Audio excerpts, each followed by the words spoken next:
Good morning. It's a difficult day for all of us. Just a few hours ago, I delivered the Daf Yomi Shir. We had Minyan in what was the last in-person live gathering in our Kehilla, at least for the next little while. Our minds are preoccupied with everything that's going on around us. The truth is, I think for many of us, we walk around in a little bit of like a daze, feeling that all of the events that are unfolding are a bit surreal. It feels almost like a dream. It is hard to imagine that the world as we know it has changed so dramatically. We've been reading the news for a long time, and now these changes are impacting us and hitting us in our communities right now. Our shul, which is the epicenter of our relationship with HaKadosh Baruch Hu, the epicenter of our relationship with one another, the epicenter of our Torah, of our tefillah, of our chesed, is closed.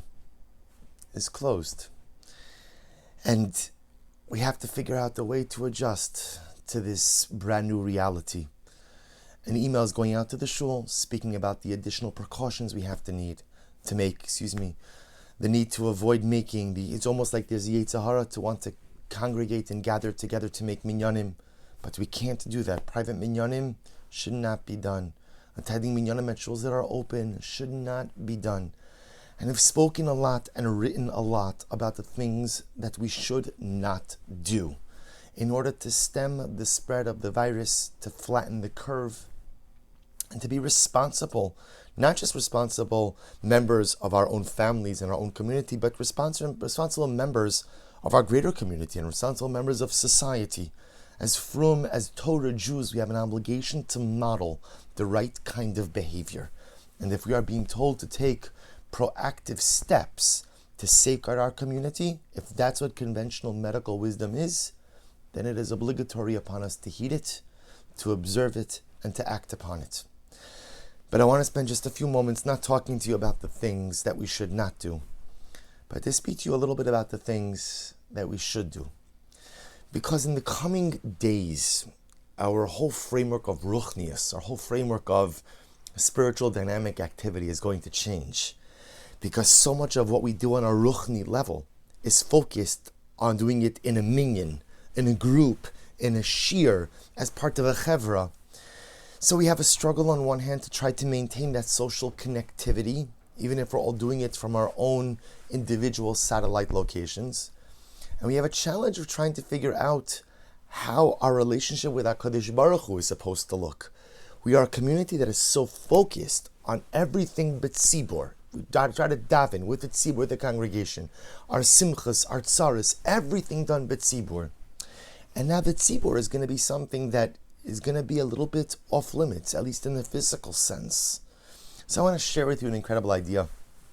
I want to thank David Kramer, who pointed out a beautiful Kedushas Levi to me yesterday. And the Rebbe points out this is in Kedushas Levi and Pirkei Avos. And the Rebbe is commenting over here on Perek Aleph Mishnah Daled, chapter 1, Mishnah 4. He's talking about the need, Vi beischa beis vad l'chachamim. A person should make sure that his home is a gathering place for the sages. So again, the Mishnah teaching us that make sure there's Torah in your home, and not just Torah personalities. Make sure there's an atmosphere of dynamic learning and dynamic growth in your home.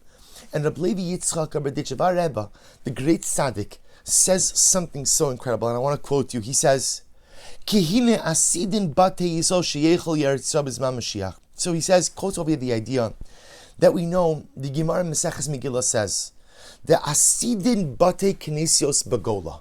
When Mashiach comes, Mashiach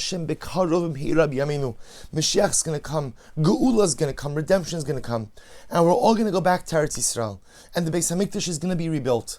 And during that time, the Gemara says that the shuls that we build in Chutz La'aretz, the shuls that we build in diaspora, will be lifted up and transported to the land of Israel.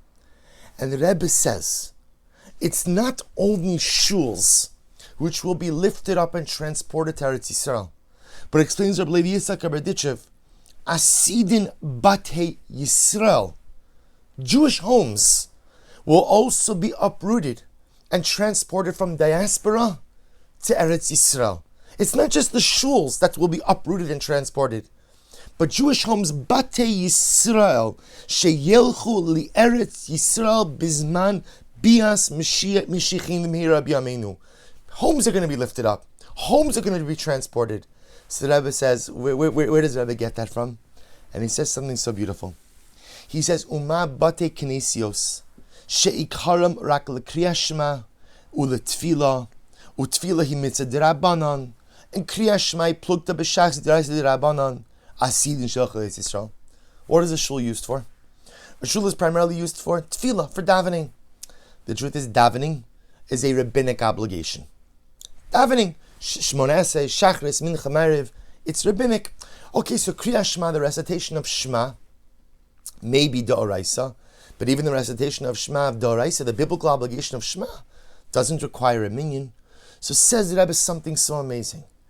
Everything we do in the shul is a rabbinic obligation.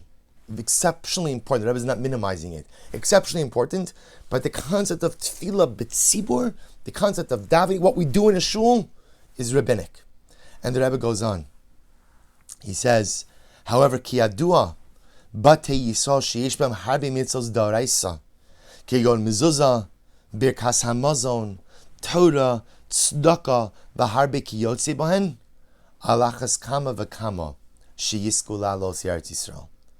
But the home is the location of biblical mitzvos.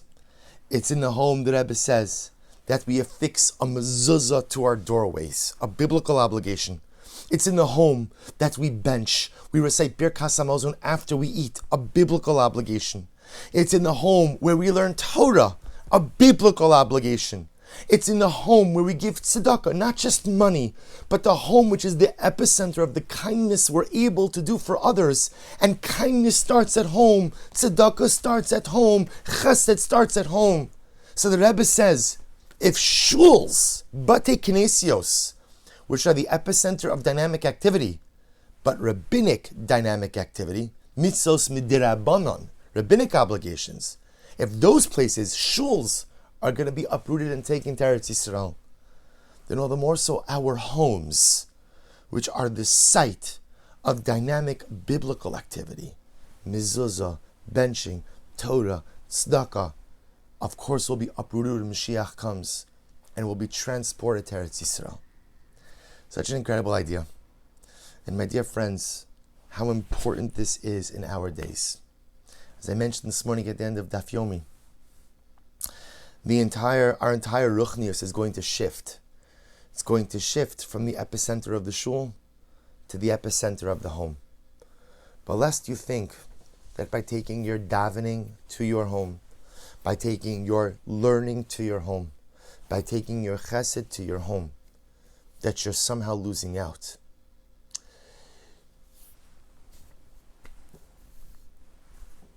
Just know that that's not true. Because when we go home tonight and we daven mincha in our homes and we daven ma'ariv in our homes, and we sit in front of an open Gemara or an open Chumash, and when we daven and when we put money into the pushkas, into the tzedakah boxes in our home, that home, your home, that you are infusing with holiness during these difficult days, that home is going to come with you to Eretz Yisrael when Mashiach comes. Our shul is going to be lifted up, and our homes are going to be lifted up. But the homes are only lifted up, the homes are only transported from diaspora to Eretz Yisrael if they are homes of Kedusha, if they are homes of holiness. If I don't have mezuzahs on my doorways, and I'm not benching after I eat, and I'm not learning, and I'm not davening, and I'm not doing tzedakah in my home, then you know what? When Mashiach comes, you're going to come to Eretz Yisrael, but you're going to have to find a new place to live. You're going to have to find an apartment to rent or a hotel to stay at, or wait for new construction to come about, which is going to be in short supply, Mirz Hashem, when Mashiach comes. But if we go home today, when we go home today,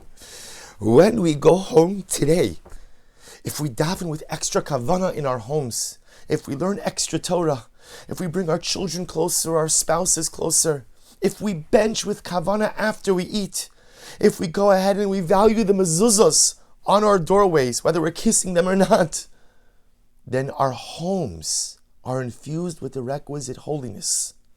so that when Mashiach comes, our homes will come with us. That's the great privilege we have. Every day that goes by, we're one step closer to Mashiach.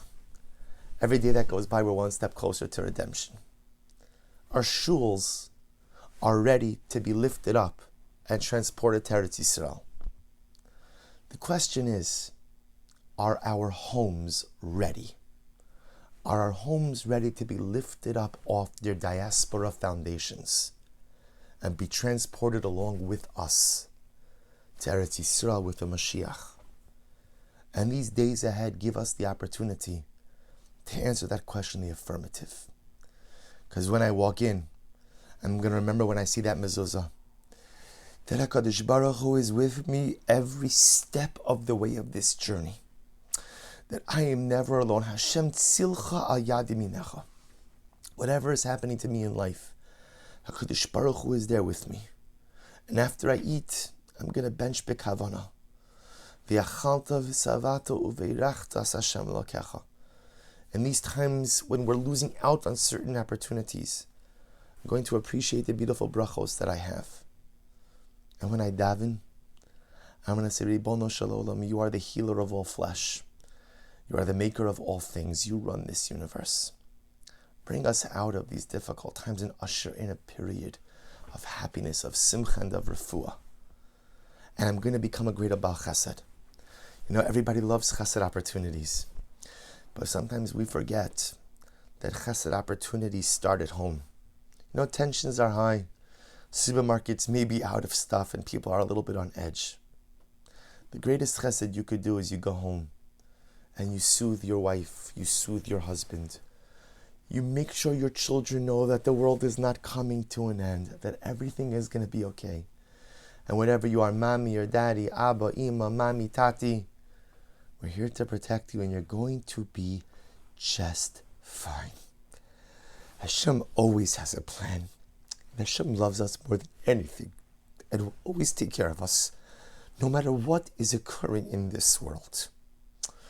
So we go home and we become Balei Chesed, Balei Tzedakah, Balei Tefillah, Balei Torah, Balei Birkas HaMazon, Balei Gomlei Chasadim, Balei Hakaras HaTov. The avodah now over the coming days is to infuse an additional dimension into our homes, an additional dimension of holiness into our homes. The avodah over the next few days is to make sure that when Mashiach comes, and it's going to happen soon, that our homes are ready to be lifted up and transported to Eretz Yisrael. So I give us all the bracha, that we should find chizuk and strength to maximize the beautiful opportunities that are in front of us over the coming days. You see, sometimes we're so focused on what's happening in the shul and what's happening in the office, what's happening here. There's no shul to focus on right now. Your only focus in Meretz Hashem is, of course, if you have to go to work and you're home. May we be zocha to live up to the words of the Rebbe, to create homes of Kiddusha that will be lifted up together with our Batei Knesios, together with our shuls. And when Mashiach comes, us, our shuls, and our homes will all be transported to Eretz Yisrael together.